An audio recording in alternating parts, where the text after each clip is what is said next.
originally I was going to do an entrance in an interview. Oh, okay.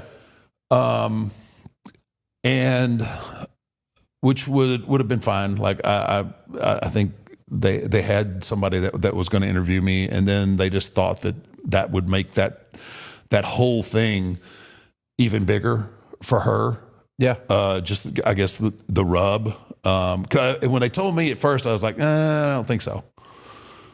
And I was like, dude, that's her moment. Like I don't want to take away from I don't her. want to step on any part of that. I mean, this has been this is the payoff to a very long storyline. And I said, I sure don't want to come out and step on her moment. And then, they basically explained that, she's going to have a moment in the ring.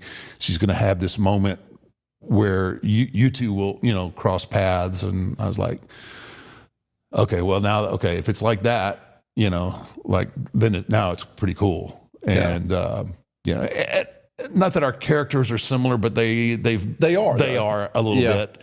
And, it was just kind of, again, it was just like me, dabbing her up there a little bit, and good job, and giving her, like I said, giving her that OG rub. And, no, I don't know if this.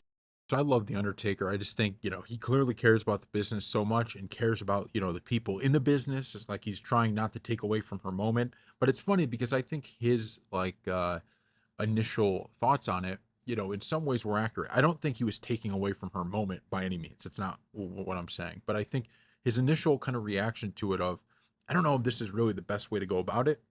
I think he was a little bit right on the money. And I don't understand why, you knew the Netflix premiere was coming. You knew that you're probably going to try to get all these stars back. Why you couldn't have found a better way to kind of have Undertaker, involved in this thing? I just honestly don't get it. It just felt a little bit forced. And it's sad because it's not forced like, oh, we don't want to see The Undertaker.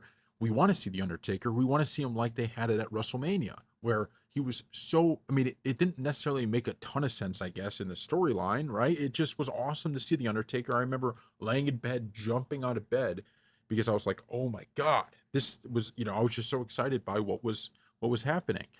And I just feel like they just kind of threw that in there. They threw that together, and they're like, oh, this will be cool. It'll be a good moment. And sure, it was great for, like the passing of the torch in a way. I don't know. Like that was cool, but it wasn't what we wanted to see from The Undertaker. It's not about Rhea Ripley not getting her moment. She got her moment. It's about Undertaker getting his. The Netflix premiere doesn't exist without guys like The Undertaker, the people that helped build the company. The company we see now that is becoming more and more, good to its wrestlers.